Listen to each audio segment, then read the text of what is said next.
Tuesday, April 26th. It's the call up. And Jack, I got a question for you. For $10 via Venmo, could you tell me who leads the minor leagues in home runs? The minor league leader in home runs. For 10 Venmo dollars? 10 Venmo. And rumor has it those can be transferred and converted into real dollars. So that's what I've heard about Venmo. It's this hip new app. Yeah. So could I just add it to my my invoice that I'll send you for appearing on this podcast? Oh, yeah. I don't know. Can you give me a hint on the level? AA won't help you. And this is a prospect because Matt Davidson and Trace Thompson are tied for second, which is hilarious. Yes, that is Klay Thompson's brother. Yes. Number one is Moises Gomez, AA for the St. Louis Cardinals. You know what? Keep your $10. Yep. Well, I am keeping it. You didn't even give me a guess. Moises Gomez was a Rays farmhand last year. Did not hit well. Actually, in fact, he had 8 home runs in AA in 76 games last year. He surpassed his home run total from last season. 9 homers in 12 freaking games, Jack. What's Moises Gomez on? Maybe we need to shake up this whole top 100 list because that's what we're going to be talking about today. We're going, 70 to 61? 70 to 61. We're going 10 at a time now because we planned on doing 20 yesterday, and then we realized that 20 is going to be a 2-hour podcast because we like diving deep on all these guys. So we decided to go 10 at a time with more episodes. Exactly. And that was the one thing, I just don't want to rush through them. So we're going in depth on each of these prospects. And of course, we're going to spend about 30 minutes on Moises Gomez off the jump. But no, actually insane what he's doing over there. So I guess a name to follow. Is he cracking our top 100 update? I guess if he's averaging a home run every 0.75 games, essentially, then I think we got to do it. Yeah. Why don't we talk in a month? If he does this over a month, then we'll have this conversation. I think I'm good without 2 weeks. Without Moises Gomez, not yet. Not buying it yet. Not yet. But someone we are buying on, and someone that you might see relatively soon, is Leove Aguero, who's number 70 on our list. Pittsburgh Pirates shortstop. And it's funny because Aguero is one of those guys that you see on the top prospect lists. You see, and you just know, that guy's a top 100 prospect. But frankly, he doesn't get talked about that much. That's anecdotal. I have no way to quantify that. Do you agree with that? I feel like Leove Aguero is just not this widely discussed name for a guy that's been on the top 100 list for a little bit of time now. No, I wholeheartedly agree with you because Peggy, I just learned recently that his nickname is Peggy. Which is sick. Awesome. That is a great nickname. I'm all the way in on a guy with the nickname Peggy. I recently learned that his nickname was Peggy, but I think the reason that he's not talked about is a little bit higher on this top 100 list. You're going to find 2 Pirates middle infielders. Yeah. So you're going to find Nick Gonzalez and Oneil Cruz. Oneil Cruz is the one that's being talked about constantly because he's a 6'7" shortstop that puts up exit velos at 120 miles an hour. He just hit a 112 mile an hour walk-off bomb on Sunday in Indy. And then you've got Nick Gonzalez, his teammate with AA Altoona right now, who is hit tool aplenty. Yes. Leove Aguero is the guy with the least sex appeal with the tools and also, the lowest ceiling. But he might have the highest floor out of the 3 of them. Aguero is a guy that just kind of sneaks under the radar, but is constantly being a very solid shortstop, second baseman. And again, you're right. It's very weird to say that a top 100 prospect is sneaking under the radar. Yeah, there's something about it. And I don't know what it is. And I think my best guess is really what you just hit on, right? The floor. The floor is solid for Aguero because you have somebody that already is a plus hit tool guy or very close to it. Zone contact is high end. Athleticism is there. The defense is there. And there's enough power already. I mean, the guy hit 14 home runs last year in 90 games. You figure if he could give you 15 to 20 homers and the hit tool is going to translate, there's at least, I'd say fringe plus speed, but he's savvy on the base paths, can give you stolen bases as well. I believe he has 4 through 12 games this year, had 28 last year, which again, we always have to reemphasize. We take last year's numbers with a grain of salt at the high A level. but 4 stolen bases in 12 games in Double A tells me, you know, it's early, but that's going to be a part of his game. He's a well-rounded shortstop, good glove, good tools across the board. And if the power ticks up to 20 plus, now he's a guy that's, you know, a really, really solid above average regular at shortstop. But I think you can feel very confident that worst case scenario, you've got a very good utility player here. But I think he's going to be a regular at the position. And just because there's nothing you love or dream on, it's pretty much the only reason why we don't see more Leove Aguero, I guess. You know, I really like the concept of him being the super utility guy for the Pittsburgh Pirates, for him being the get O'Neill off of his feet at short and let O'Neill DH for a day, or put O'Neill in left for a day. I've seen O'Neill Cruz in left a couple of times, and he looks like he can field his position out there. It's get Nick Gonzalez off of his feet for a day, and Peguero's playing there. If Peguero can expand to maybe playing center field, he's got the speed to do so, and he's got what seems to be the defensive instincts to do so. Maybe he can get Brian Reynolds off of his feet every now and again.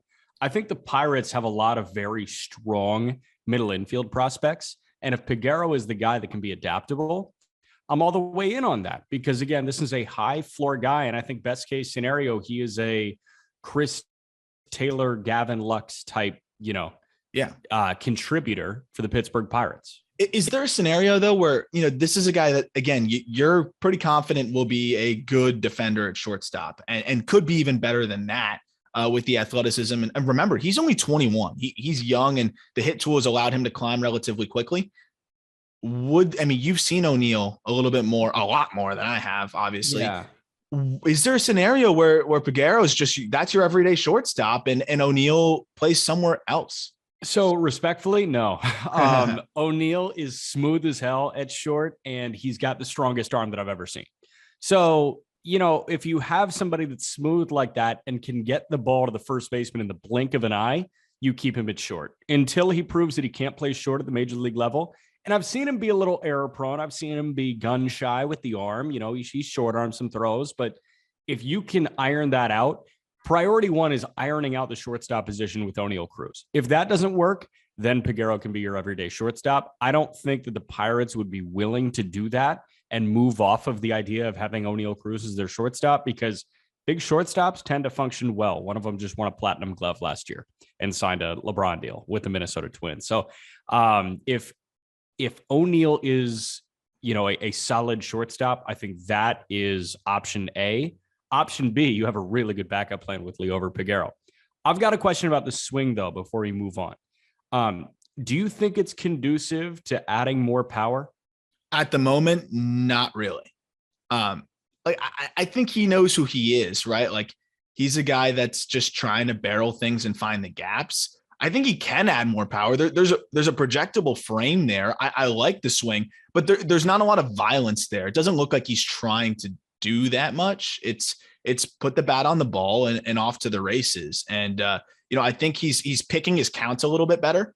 To the pull side, I see a little bit more power potential. But this isn't a guy that's going to be going right center, opposite field, driving the ball out of the yard. He's not really actively trying to lift, but I see him picking his spots, which I love. If you're a hitter like that with the hit tool, again, calling back to Michael Stefanik, he talked about this a lot, picking your spots to try to hit the home runs. He has that in there. And I'm interested to see how that continues to kind of develop for him. So my thought, and you probably have the numbers to quantify this, or just a ballpark estimate of him, watching him and watching the way he loads and how late he gets that foot down, that lead foot down, like part of me thinks that he's going to get blown up by high velo up in the zone. Was that his problem last year? I know he had a 25% K rate last year.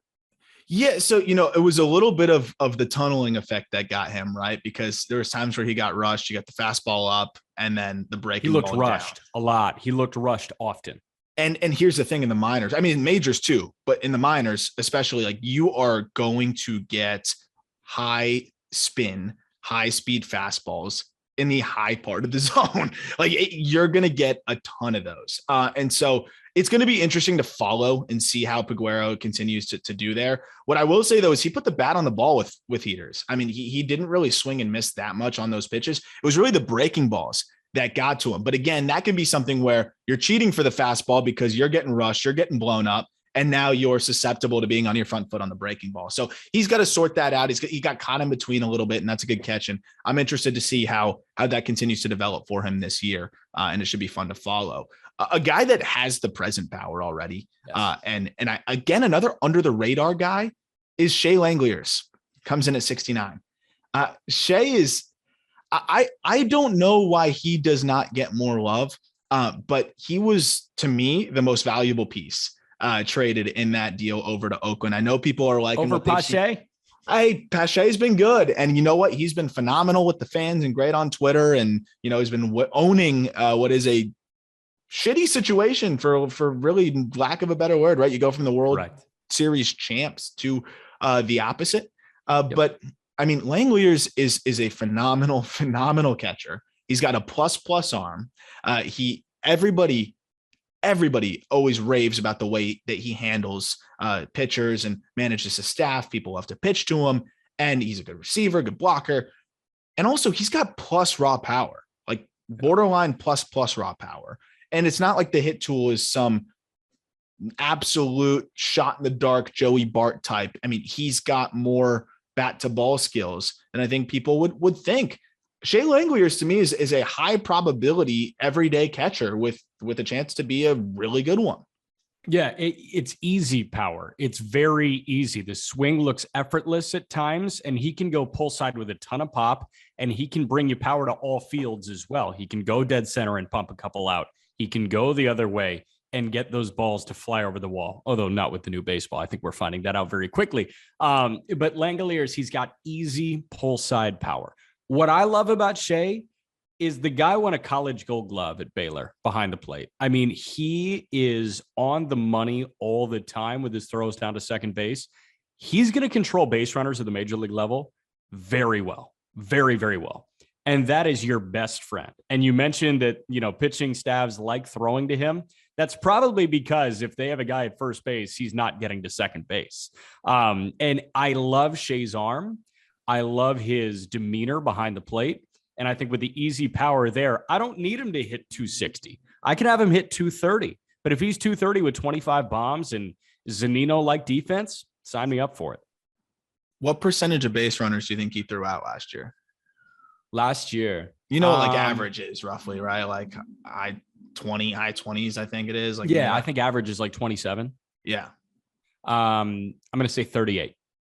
42% of base stealers. Damn, dude. And mind you, that's in I guess it's AA, so it's not really too much of an adjustment. Bigger bases, I guess. So I mean, but still, those make all the difference in the world, Aram. Come on. It helps a little bit, but regardless, I mean, that is insane. And we're talking about a guy that you're just not running on. You're not running on him. And also now on the offensive side, I really like what we've seen. I know he's playing in a you talk about the ball being dead. It's going to fly a little bit more in AAA when you're, on the West Coast there, but 5 home runs in 15 games. He's only punched out 19% of the time so far. You look at last year with the Braves in AA, 22 pumps in 92 games, strikeout rate at 26%. That's fine.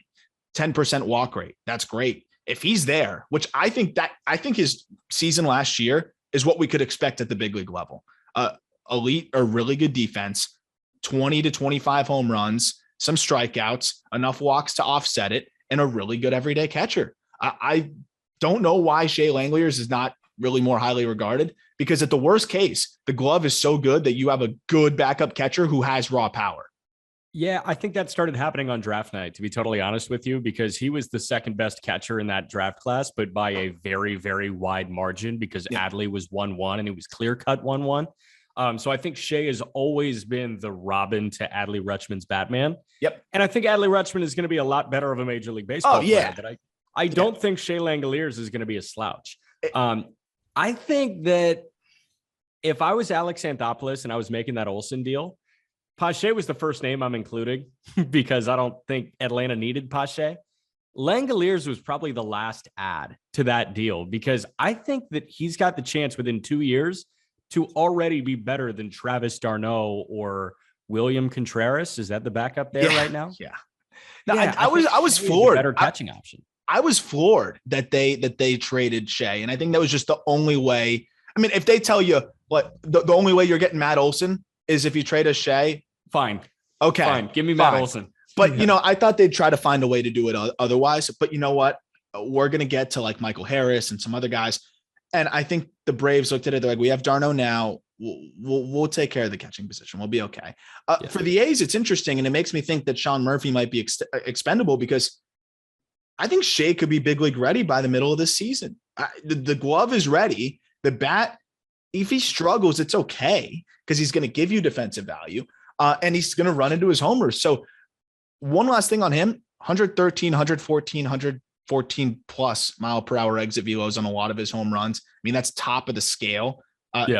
You've got a really, really good piece here in Shae Langliers. And I'm a big fan of his and very excited to see how he continues to develop. And I'm sure he'll make his big league debut this season, but depends on Sean Murphy. Right. I'm curious where he fits in with the whole Murphy thing, because there's a chance that Shae could come up and do some DHing if the team just sucks. I was going to say the team's so bad that Shae's going to be a valuable bat, period. He could also play first base.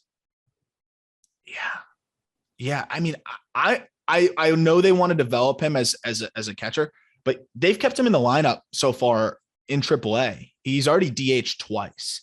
So I think there's a scenario where he's up there. They're alternating. I think they want to keep Murphy fresh. Do you want to run him into the ground in a meaningless season and kind of when he's a trade piece? Yeah. Or he's a trade piece, which you're going to trade a 27-year-old catcher. It's pretty insane. I think that's a great return of the deadline. I think I could see Shae being down in Vegas until the deadline and they move off from Murphy for pitching prospects or something like that. And they bring Shae up at that point. And you're not going to, I think you're hoping Shae can develop into something similar to Sean Murphy, honestly. And I don't think it's totally outside of the realm of possibility to have something similar to what you're hoping Murphy continues to develop into. Coming in at 68 is, I know now, a guy you're excited to talk about. Yes. Somebody that, for me, I like him. I know for a fact you like him more than I do. But Emerson Hancock, right-handed pitching prospect in the Seattle Mariners organization, former early first-round pick in 2020. And I mean, the guy's put up solid numbers thus far. He's been more than steady, but he has not shown us that lights out stuff that we were hoping to kind of see develop here, right? Like, this is somebody that we're talking about potentially a 1-1 guy, potentially some of the most electric stuff in the draft. Hasn't quite translated at the professional level, but what I am impressed by is his ability to get outs regardless. Yeah, so I'm looking at SEC pitchers that were rumored 1-1 in recent years. Casey Mize, rumored 1-1. His stuff ticks up. He's clear-cut 1-1. Brady Singer, rumored 1-1. His stuff ticks down. He can't throw strikes in the early goings at Florida. He goes middle of the first round. Emerson Hancock fell in between the two at Georgia, and he didn't have a full year to showcase his stuff. But the early goings of that junior season at Georgia, he was somewhere in the middle of the Brady Singer outcome and the Casey Mize outcome. I think everybody knew in the Mariners front office that Hancock, there was a strong likelihood that he was not going to have the stuff of Kirby or Brash or even Williamson when you had him. But Hancock was going to be one of the pitchability high floor guys. And what people loved about Emerson Hancock was the pitchability. This guy had 3 borderline 4 pitches at Georgia. As a college arm, 4 pitches that you can turn to. He was turning to, I just watched Al Leiter's breakdown on him after he got drafted just a couple of minutes ago. And Al did a great job, looking through the sequences of Hancock. There were 1-0 counts where he was dropping changeups. He throws 98. Yeah. His junior year at Georgia, he was throwing 98 and he was dropping 1-0 changeups because he could. I think that serves him really well. I think the fastball slider combo is great. I think the changeup is good. And I think he can expand on the curveball. And I think that's how you have it graded out as. The command needs to tick up. I know that you think the command can tick up. It needs to tick up, and it needs to tick up right now. But I like the pitchability, and I like the ease of mid-90s with complementary stuff. Yeah, absolutely. And that's the thing. It's a pretty low effort delivery. So it's pretty surprising to see him struggle with health. He missed large chunks of last season with a shoulder injury, only pitched 44 and 2/3 innings, I believe, with a 2.62 ERA. He was phenomenal, struck out 24% of batters.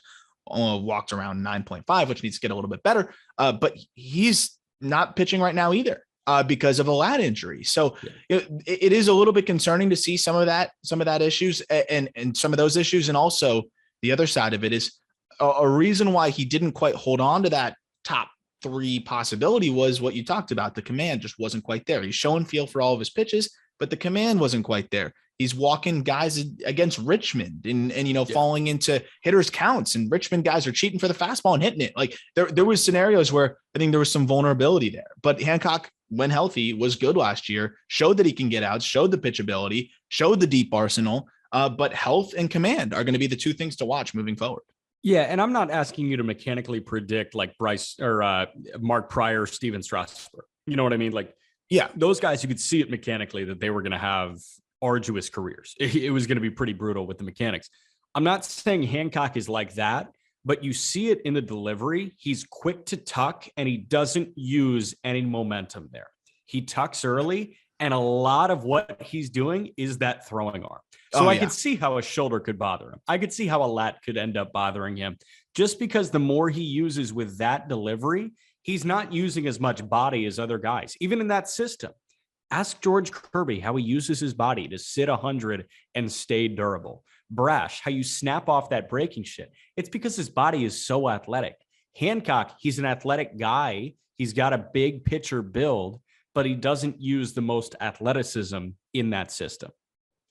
I think that's totally fair. And that's something to follow. And I wonder, I mean, he's in a great system, and an organization that will kind of pinpoint those things. So it'll be interesting to see how he comes back from this lat injury and how he looks. And maybe if there's a tweak to his mechanics or a tweak to the way that he is, just firing that baseball off, because there is a lot on the arm, even though he does have pretty smooth mechanics otherwise. It's not just me, right? You're seeing that too, like very quick to tuck and a ton on that throwing. It's a lot. The arm lags, which is part of the reason why he gets that arm side run, I think. But at the same time, I think that is a lot. But it's funny because it doesn't look that strenuous, but just knowing that if you've thrown a baseball, that it's strenuous when the arm lags that much. And it'll be interesting to see again how he comes back. I bet you there's a slight tweak with his mechanics. I'd be willing to bet, especially now that he's had those persistent injuries for the last year plus. Yeah. Checking in at 67 is one of my favorite prospects in all of professional baseball. And we talked about him recently because of how dirty Fangraphs did him. Curtis Mead, third base prospect, first base, whatever position he's going to play. He's not going to be great at any of them, unfortunately. Yeah. But you know what he is going to be great at? Hitting. And Curtis Mead does nothing but hit. He raked in 2021. He played between low A and high A and then a cameo in triple A because I think they just wanted to keep getting him at bats and the triple A season was still going. Yeah. I mean, the Rays found a diamond in the rough here. 321, 381, 532 slash line, 15 home runs, 56 extra base hits, a 143 WRC plus, 15% K rate, 8% walk rate. That's like a picturesque season, Jack. Yes. It was beautiful. So when I watched his swing for the first time, I remember I had this reaction where you just chuckled when you brought his name up. When I got the side view for the very first time and he just burst out of nowhere and loaded and fired, I literally let out an audible, huh! I was like, oh my God, what's going on with this guy? He has everything in the swing that I love about Cody Bellinger, and everything that I don't like about Cody Bellinger's swing, Mead does not have. Yeah. It's simple, it's upright, and then he goes down and explodes with a long swing. That's what I like about Bellinger. There are a lot of extraneous movements that I don't like that Cody does, and I think it throws him off, and I think that's why he kept on getting burned by high cheese. Mead's not going to do that because he scrapped all that. It is Bellinger's swing in the simplest form, and I think it's beautiful, and I think it's conducive to tons of power and tons of bat to ball. I mean, the bat to ball is evident. The guy doesn't strike out. He's got a good approach. He has a great ability to recognize pitches. He's a little aggressive though still. And again, that's the high end hit tool guys. They feel like they can hit everything, but he's able to do it. Right. So he swings a little bit more, a little bit higher percentage of pitches outside the zone than you'd want to see, but it doesn't really matter. He uses the whole field. And I think what people were most surprised by last year was the power.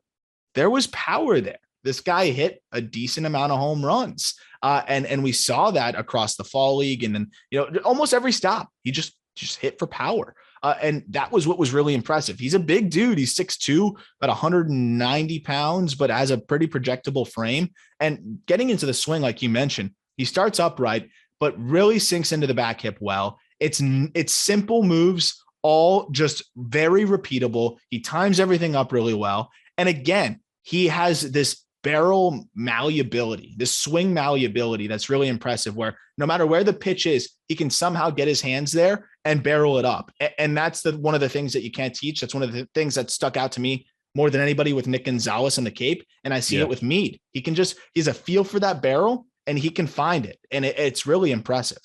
And he gets good natural tilt with that, swing. It almost looks like he's in the cage on a Saturday morning and he's just operating at 75%. That's what the swing looks like, right? It's like, oh, this is a warm-up session for me. Like, I'm going to stand upright, just kind of chill out and then just get to the ball. Like it's all smooth. It looks like he's not exerting this crazy energy. And you look at Yelich, right? That's a very high effort swing. That's not Curtis Mead whatsoever. It's a very smooth swing. Trout's got a very smooth swing. It doesn't look like it hurts him whatsoever. It's not strenuous. And I love that about Curtis Mead. And the last thing I'll say on him is it's not strenuous, but there's legit pop there. I mean, the guy put up 107, 108, 109, 110 mile per hour home runs last year, which is more than enough power. And again, you look at the upright stance. I love the rhythmic load. Like when a guy struggles with swing and miss, I get worried about a rhythmic load. When a guy is just bat to ball, rarely swing and miss, high contact rate, and they have this rhythmic load, it just tells me this guy knows his body. This guy knows his swing, and he's got it down to a science. Curtis Mead has it down to a science. It hasn't been the best start to his season compared to last year, but he's starting to heat up right now in Double-A for the Rays. And I don't think it'll be too long till we see him at the big league level. The question is just, where is that? Where does he play? Because he has played all over the diamond. I think the Rays are trying to find a home for him. It might be first base, which does hurt his outlook a little bit. He played a ton of third base last year. And that is the hope is that he can play there. And it's funny because I've drawn some comparisons to Evan Longoria with his swing at times, with that upright start and the way he gets through the ball. But I'd say he goes a little bit more the other way and uses the field a bit differently. And obviously Longoria had this ridiculous ability to lift to his pull side. But I see some similarities there. Hopefully he can stick at third. If he does, he's not going to be great there, but he's going to be one of those guys that can play you every position passably. Probably play some second, can play first. I want to see him audition in corner outfield, but he must just be a disaster out there in practice. I don't know. I'd assume so. I would say if Yandy Diaz got hurt closer to the deadline, I think it would be Mead going up and not Brujan. I hope so, because he gives you exactly, I think, what you can hope for from Yandy Diaz. I think that's a very similar comp, but with a little bit more hit tool. Yeah, would be pretty cool. And the Rays, again, I mean, like they have just a wealth, an absolute wealth. Coming into 66, I almost wish that we put this list out earlier because we had Stephen Kwan at 66 before the season, and it would have been really fun to talk about Stephen Kwan before the season started. Now a lot of people kind of know what the deal is with Stephen Kwan. Cleveland Guardians outfielder, if you don't know, 5'9", probably generous listing, 175 pounds, good runner, good defense, elite bat to ball, elite for the big league level bat to ball. I put a 70 on his hit, so I probably should have put lit the world on fire. Yeah. He lit the world on fire out of the gate, has slowed down a little bit, but was phenomenal last season. And it's funny because I was looking at like the TLDR that we do, below the scouting grades. And I said this, similar to his former teammate, Nick Madrigal, rare bat to ball skills give Kwan a high floor. I mean, that's really the best way to put it, but he's more dynamic than Nick Madrigal. Yes, he is a lot more dynamic than Nick Madrigal. I thought that Oregon State lineup was hilarious because you had, Rutschman is the 4 hitter, Larnick is the 3, Madrigal is the 2, and Kwan is the leadoff guy. And you would see Kwan and you would see him not swing and miss and put the ball on the ground or just slap it into the shallow outfield. And then you've got Madrigal come up and the whole thing is this guy doesn't swing and miss. Like he swung and missed 3 times. It's like that type of thing. You had 2 guys that functioned the same way. One was a lefty, one was a righty. And one is a bit more dynamic of a baseball player than the other. And the guy that went 4th overall to the White Sox is the less dynamic one. Kwan, I think people had their doubts. Madrigal, like it was so overwhelming, the bat to ball, that it was like, oh, this guy can't miss. He's going to be a star. With Kwan, it was, yeah, but like, what is he? He's 5'9", 170. And again, like you mentioned, that's, soaking wet and you just got up in the morning. So you have like those extra 3 centimeters on your height. With Kwan though, like I think why people loved him so much is because he's a throwback. He's a very high leg kick. He is the knee to the chest, and then he gets down and slaps the ball wherever it's pitched. I was just watching an interview that the Guardians TV guy, Matt Underwood, did with Kwan on Bally Sports Ohio, or maybe Bally Sports Great Lakes. It's one of the Bally Sports, I'll tell you that. And he said, why are you so comfortable with the player that you are? And he said, when I tried comparing myself to other players, I like never won the comparison. I could never compare successfully because I was smaller. I had less power. I probably had less speed. It was that type of thing. So he said, I just have to like do what I know how to do really, really well. And that's hit tool. And that's bat to ball. That is when the bat comes off your shoulder, it's making contact with the ball. Which is the object of the game. And even though you can't dream on a massively high ceiling, the floor is so solid. And it might be one of the higher floors that you're going to find really in the minor leagues, because I mean, we're seeing it right now. Kwan has 0 home runs at the big league level through 14 games, but he's walked more than he struck out. He's hitting 341. He's getting on base at a 456 clip. That's the thing too. He walks a lot because he's going to spoil tough pitches and spoil and wear you down in a game that guys struggle to throw consecutive strikes anyways. When you execute your pitches, you can execute your best pitch and he's going to spoil it. And what's more frustrating to a pitcher than when you execute your best pitch, you locate it and everything, and he fouls it off? How do you get that guy out? You don't. How about this? You mentioned that he's walking more than he's striking out. In his major league career to this point, he's played 14 games, 9 walks, 6 punch outs. In his minor league career, 217 career minor league games, 100 walks, 87 punch outs. In 3 college seasons, 82 walks, 38 punch outs.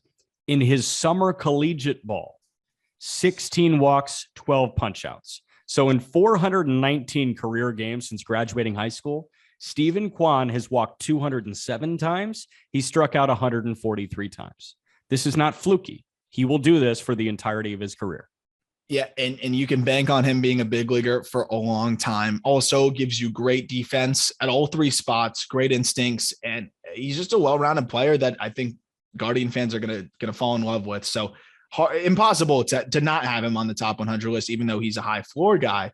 And the next guy's pretty high floor for me as well, and someone you're either just saw or you're about to see some more of. Or no, he's at the big league level now. You just saw him. Gabrielle Arias, teensy bit, yeah, shortstop, Cleveland Guardians. Gabrielle Arias. He's somebody that I just saw for a little bit. He made his big league debut as the 29th man for a doubleheader. Yeah. So he missed the 3 games that I called, but the games that I was at, just like as a fan / evaluator, I saw Arias play. What do you think of Arias just in terms of overall ball player? And then I'll get into what I saw. I think he's well-rounded. The only question really for me with Arias is the hit tool. But I think he's as well-rounded as you're going to find in terms of a shortstop in the back end of this, or on the second half of this top 100. I love the raw power. I love the glove. I like the athleticism. I think he's a super exciting prospect that just it's a question of, is he 250 or is he 275? And that's a big difference for a guy with his profile. Yeah. If I had to pick one right now, I think it's 250. Yeah. Because, you mentioned in the write-up palatable chase rates. What I saw for just a couple of games is he was extending the zone on good pitches. He puts easy, smooth swings on pitches that are in the zone, and he can do damage on pitches that are in the zone. But when he expands the zone, he's out in front. He's lunging. He is reaching. He's cutting his swing short. I see a little bit too much swing change when pitches are, like not in his wheelhouse. And I would prefer he just take them. No, that's 100% where he's at. It's funny because last year he was chasing at about 35% clip. This year chasing at a 45% clip. Yeah. So this year he has looked a little bit different, a little bit more aggressive. It could be a little bit of that pressing to get to the big league level. You want to produce, you want to put up numbers. Who knows? But I'm seeing the same this guy thing. Palacios get up and get a knock. Well, Palacios is the opposite. Like the guy's just bat to ball too. And we've talked about, I love Palacios, but it's funny because I think Arias for him, it really is. It could be as simple, Jack, as just swinging less, right? Like just don't pull the trigger at pitches that you can't do much with. And it's easier said than done. He had to face Roansy Contreras pumping 98 and, with nasty secondary stuff. But I think that Arias is going to be able to hit enough to where you're going to have a really well-rounded shortstop because the glove is can't miss. The glove is plus. And the speed and the raw power. That's the thing too. I don't think people realize he's put up 110s, 111s. I believe he's put up a 113 exit velo. So this is above average to plus raw power. So he doesn't need to be a 280 hitter. He could be 250 and hit for power, play great defense. And I think you're pretty happy with Arias at that point. Yeah, I think so as well. I like how smooth he is. I like the way that he, it feels like you're at the ballpark on a day game in July and like Arias is the one that just seems in control. Yeah. I think that's what I dig about him. The game's not going to speed up on him. I'm worried that the zone is going to enlarge on him. And that's really my only concern. That's it. But that's something that, can change. And a lot of the other intangibles and a lot of the other qualities, the tangibles too, all look really good. I will note too, Jack, he has been fast tracked through the minor leagues. He just turned 22. And so he had a full season in AAA under his belt as a 21-year-old where he hit 284, 348, 454 with 13 home runs. So I look at that and I'm like, build off of that. And that's where it's getting concerning is, if he's not building off of that and it's still more of the same of just an aggressive approach. And now pitchers have more of an idea of how to get this guy out, which is letting him get himself out. Then, the stock takes a hit a little bit. But to do what he did as a 21-year-old in AAA, I hope that he can continue to learn and develop because that's really just the last missing piece from him being a really good above average regular at the position. Yeah, and his body can still transform. He's 21 years old, right? When we were 21, just turned 22. Yeah. When we were 22, 23 years old, every piece of breaded chicken and every adult beverage that we had, our body was changing. So, every three reps, 10 reps, 3 sets of bench press and deadlift, his body's changing. There you go. And he's already got a lot of pop in there too. So speaking of a lot of pop, here's a guy that might make me just eat every word I've ever said. And he's off to a phenomenal start. Good for him. Nolan Gorman. He has been phenomenal for the St. Louis Cardinals AAA affiliate so far this season. He's up there on the leaderboards. We talk about home runs. He's got 8 of them, but he's also swinging and missing a little bit. But you know what? Gorman is a guy that has made a lot of effort to continue to improve his ability to hit. We know the power is high end, and it's a sweet left-handed stroke.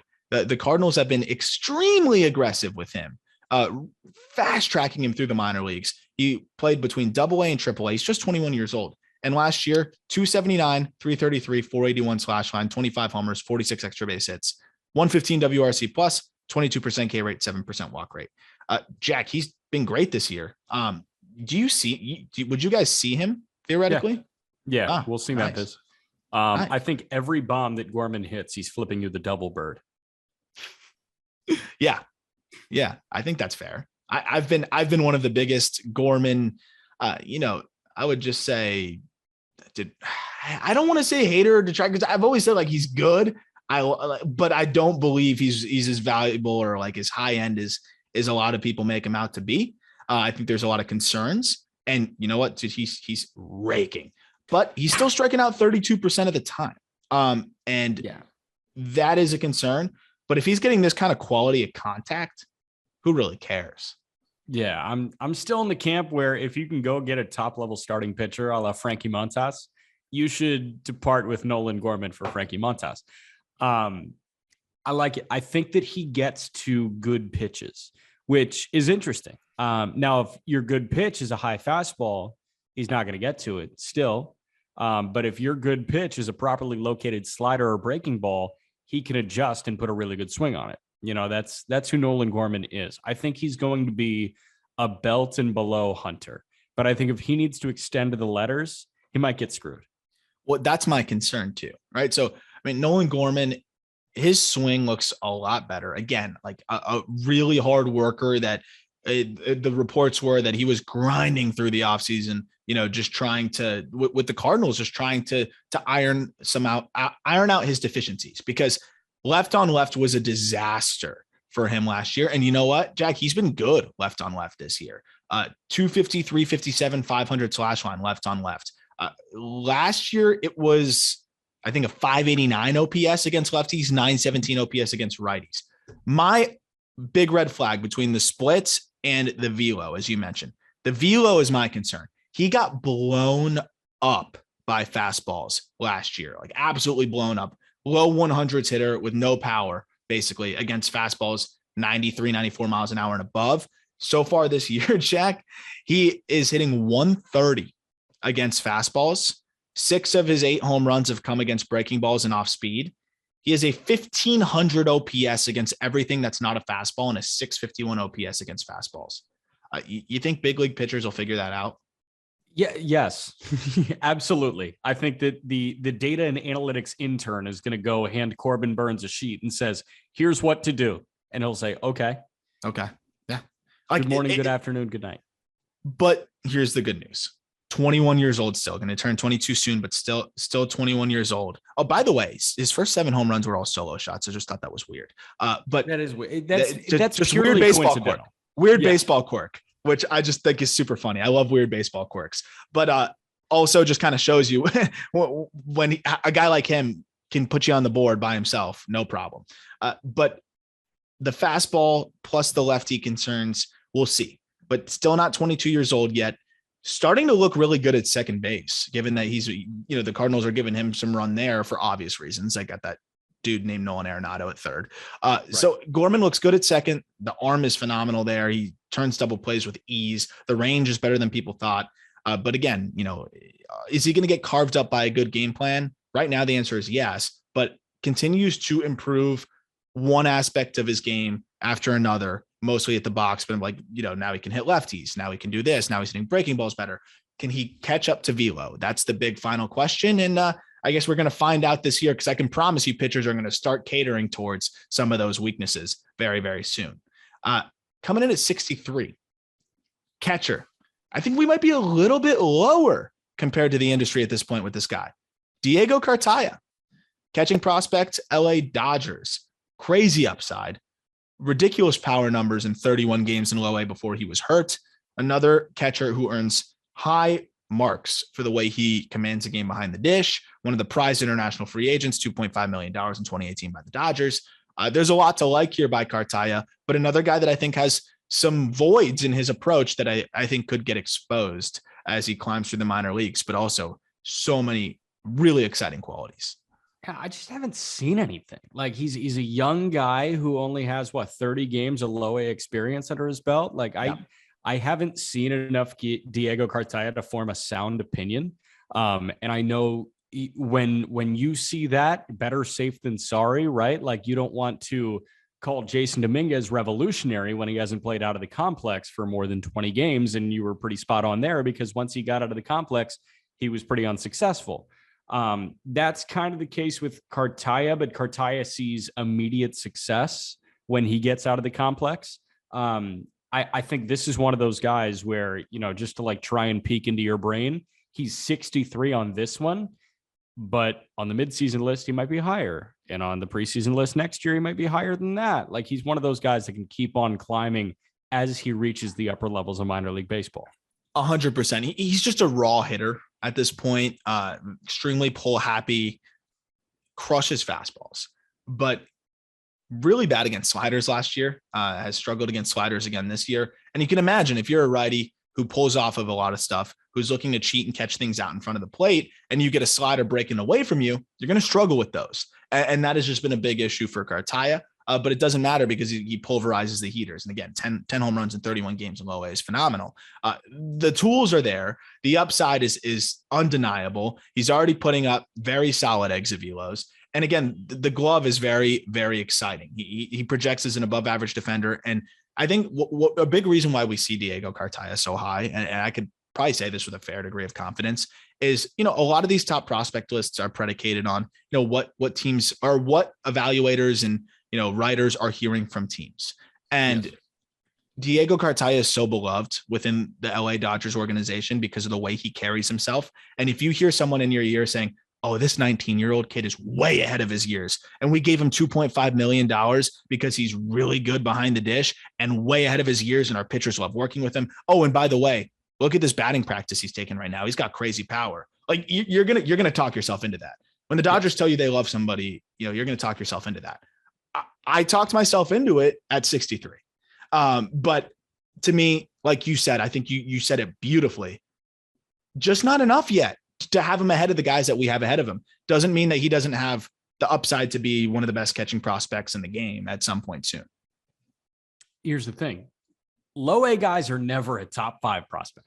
They are never a top 5 prospect because, you can be risk averse until, you get to 10 and 5 where guys can actually form sound opinions on you. So I think that this is the type of guy that is 63 now, is going to climb if he continues to see the success. But, I'm with you. I don't think he's a top 50 guy right now just because you haven't seen anything from him. Yeah. But again, a guy who the helium, it could be one of the quickest or biggest risers from, the preseason to midseason. But one last thing I'll say on him is we were talking about him on Cardboard Consultants, which is our baseball card kind of just investment episode, or where we're just talking about the hobby. And you can catch that on our YouTube, which we're doing about every week.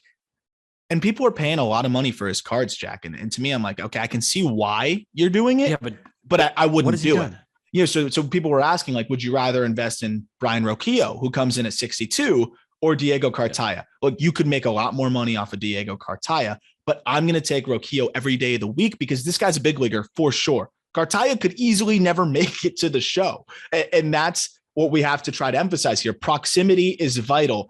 And Roquillo is way closer and has already shown way more. And that's why the Cleveland Guardians shortstop prospect checks in at 62.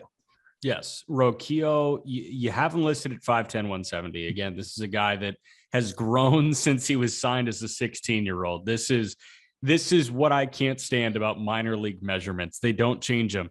And I can't guess, bro. Like I can't put an estimate in there. So it's like, I'm just screwed. I'm going to ask you to start when they come to town, I'm going to ask you to put a scale under them and say, hey, do you mind stepping on this scale for just baseball? 100%. I should grab like the roster printouts and see if those are actually the same there or not. But yeah, so Roquillo, he's still listed everywhere. Like anywhere you look for Roquillo and you see height and weight, it's 5'10", 170. And it's like, what are we doing here? Like Roquillo is not 5'10", 170. He's probably 6 foot, 200-ish. He's filled out very nicely. What I love about Roquillo, a lot of people rave about his baseball IQ. A lot of people rave about, his innate feel for the game. What I love is there are so many aspects of his game that take you by surprise. He looks like that, a little bit more wiry, thin guy that, might be able to pack a punch, but when he's standing next to Valera, you choose Valera and kickball every day. If you're drafting for just pure physique. But Roquillo all of a sudden unloads as a switch hitter and hits the ball 400 to the pull side. Like that's who Roquillo is. The stuff comes out of nowhere with him, and he will make this highlight reel barehanded play out of nowhere. His baseline is very high, and he extends off the baseline very well. 100%. And I think you really hit the nail on the head. With him, he's kind of similar to Arias, where it's just swing a little bit less, and I think you're in really good shape because he has a way better hit tool, and so it's an easier transition for him. But he's another guy that's just swinging too much. It's just sometimes it's swinging at pitches that he can't do as much with. From the left side, there's those surprising home runs. Like you'll see, whoa, he just crushed that. From the right side, it's elite contact. And I like that. I like that with switch hitters because it's, if you're not going to be this impact power bat from the right side, at least you're not struggling left on left and you're just putting bat on ball. I'm here for that. He draws the Frankie Lindor comparisons because of the way he can backspin baseballs. He's never going to hit the ball as hard as Frankie Lindor, and he's not quite the athlete that Lindor is. But Roquillo has that ability to he's just a ball player, I think would be the best way to describe it. And that's another guy that we're talking about organizationally. The Guardians love this guy, and they're going to tell every evaluator, they're going to tell every single person who asks them ahead of their top 100 list that Roquillo is too low. That's what they'll do every single time. Dude, hell, I was like a Padres guy. I was in Fort Wayne and I was hearing from Lake County whenever they came to town. Oh, we love Roquillo. I'm like, why are you telling me? They want to tell everybody. It's a staff memo, I think. I think it comes from the top. Like you have to gush about Roquillo. But I think because of the way he plays the game, you saw it firsthand. It's easy to buy in. It's super easy to buy in. At the plate, I'm going to give you a comp that isn't Lindor.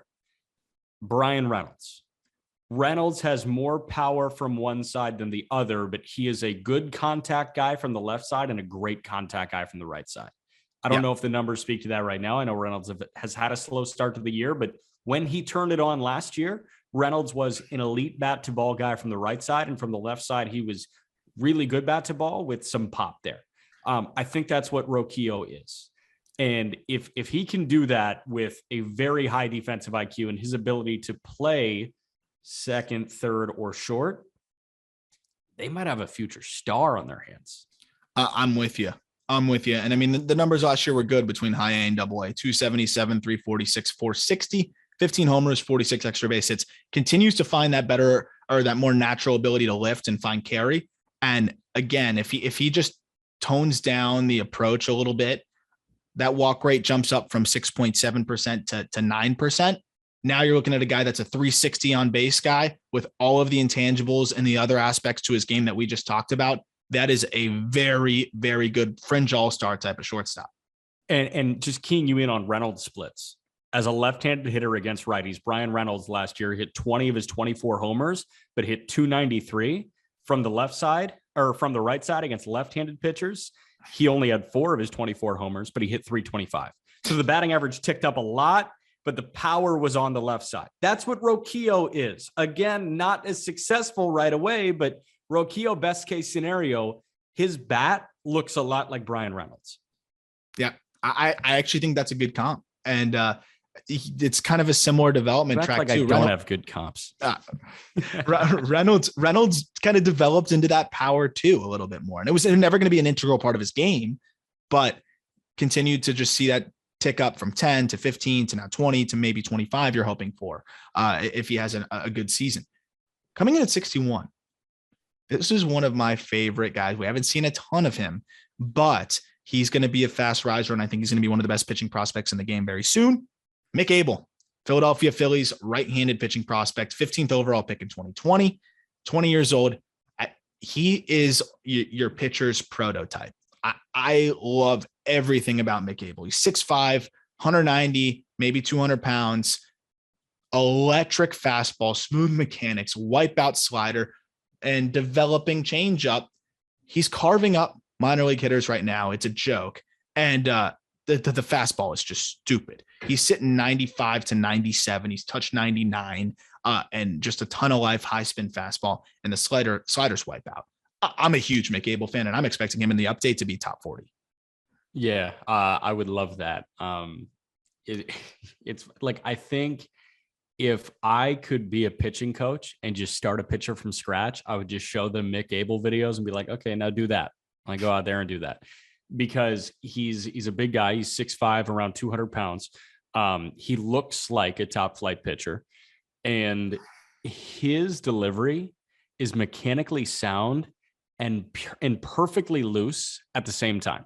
He looks loose and athletic, but he also doesn't look like he's got, his arms and legs flying everywhere. It is all directed towards the plate, but he uses that length and that athleticism to get his body into perfect position to fire. I love watching Mick Gable throw. I think he's one of the more aesthetically pleasing guys to watch. And the fastball slider, they get outs all the time. They get outs. You hit exactly what I wanted to hit on. I'm just watching him throw, and it's slow, rhythmic, wind up, and then like that arm path is so clean, so smooth, and then boom, the fastball is on you. And it's like, low. It's not, you hear effortless, like that's effortless. Right. And it's not, grunt and fire in a zoomer, right? 99 is so low effort for him. And, you get a little bit of that whipping motion. You see it with his arms right now. I know you're watching video. And if you guys aren't driving right now, I recommend pulling up YouTube and just searching Mick Gable. Look at the way that his glove arm and his throwing arm just move rhythmically through his delivery. You don't have to be this pitching mechanics guru to appreciate what Mick Gable's arms are doing in his delivery, because his legs are working downhill. He's firing forward with his ass towards the plate, and he's letting his arms be his arms. And they are moving so loosely and so beautifully. And then they just get right on you. And when he finishes, it's like he's just standing there. There's no fall off. It's just so simple. And look, it's the results are there so far. The command, he wasn't like this last year. He showed flashes of it, but at times it was like, the arm was lagging, or the body was a little bit ahead, or he'd fly open slightly because he's a 6'5", 19-year-old at the time. He walked about almost 5.5 batters per nine last year. He has only walked 2 batters in his first 11 innings thus far, 18 Ks. It's not a coincidence. I know it's a small sample size, but with pitchers, if you have command issues, they're going to make themselves known in your first 3 starts, and they haven't. And he looks really good. He's locating the fastball well, and the slider is just disgusting. I'm a huge fan of Mick Gable, and if that changeup can continue to develop, he's got a great 3-pitch arsenal, and I think he's going to climb through the minors quickly, because right now he's locating that fastball east-west, and he's going to dominate lower level hitters with that fastball alone. I think they're going to want to challenge him more with the breaking stuff, and have to mix it up a little bit more at that next level. Early look at the midseason update. If you think that Mick Gable's top 40, let's walk through the grades right now. You've got the fastball is a 60 present, 70 future. You think that stays put there? Yeah. Slider is 60-60. Yeah. Stays put at plus. It's a nice plus pitch. Who knows? Honestly, like I ruled out. I probably could have put 70 future on there. I don't know if I saw that kind of devastation from his slider, but it's comfortably plus. Yeah. So I'm cool with 60-60. Change up 45-55. I think he can get that thing to 55. Yeah, I think so too. So imagine you have a plus fastball, a plus slider, and above average changeup, and good command. Yeah, the command you have is 40-50 right now. With the command that he's showing right now, if he continues that for his next couple of starts, that's got to tick up to like 45-50. I'll be honest. Right? So we wrote that up, before the season started. Seeing the mechanics I'm seeing now, I think the adjustment to the future value of his command could tick up to like 55. Yeah, I hear you. Which at that point you're like, that's a really well-rounded pitching prospect. 100%. So we are at 60 now. So we save that for next time, right? Yes, we save 60 for next time. That's Michael Harris. Yeah. And we do 60-51. I love me some Michael Harris. So I'm excited to talk Michael Harris. I'm excited to talk Taj Bradley, because we'll actually have a little bit of a firsthand account, talk to some of the Pensacola Blue Wahoos guys after facing Taj Bradley. So they can talk a little bit about how that fastball plays. And we'll be coming at you with more of that very soon. Jack, any final thoughts on the guys we talked about today? Anyone you're most excited about or think can make the biggest leap this year? Mick Gable. I'm so excited about Mick Gable. I am very excited about what Emerson Hancock looks like when he's healthy. Yeah, I am. Because I think Hancock can be, if the Mariners are running out in 2 years, 3 years, of 5 of Ray, Gilbert, who looks insane right now, Brash, who's gonna like throw a no-hitter very soon, I think, Kirby and Hancock. Oh my God. It's just stupid. And they'll have a bunch of other pitching prospects that they can now trade. It's just insane. So yeah, I'm very excited as well to see those exact guys. And then I'm really excited to see how Roquillo continues to develop at the AA level and see who ends up capturing that everyday shortstop job of the future. Because the Guardians have a litany of middle infielders, and they got to sort out who's going to be their future there, or someone's got to sort it out for them. We will continue to sort through this top 100 in the subsequent episodes, continuing to hammer through 10 at a time. Be sure to subscribe to the call up so that you know when we put out the episodes, as well as the prospect interviews and everything in between. If you could leave a rating as well to help us grow the show, I'd really appreciate it, and let us know how we're doing. That's all from me, Jack. Anything to look forward to on the AAA Pittsburgh side for people to tune in and check out? I don't think so. O'Neal Cruz, again, 112 mile an hour walk-off bomb. I think it went 430 out to right field. So he is in action in Des Moines, Iowa tonight, taking on Brennan Davis and the I Cubs. I don't know who's on the mound. I saw Alec Mills is on the roster right now. So hopefully I get a look at Alec Mills, former no-hitter thrower Alec Mills. The immortalized Alec Mills with his ball in the Hall of Fame. But we'll see if O'Neal Cruz can send that ball like way out of there. I'm excited to see that at bats. I want to see that matchup, and I'll be tuning in on MILB TV. As always, thank you guys for listening. Look forward to talking prospects with you tomorrow.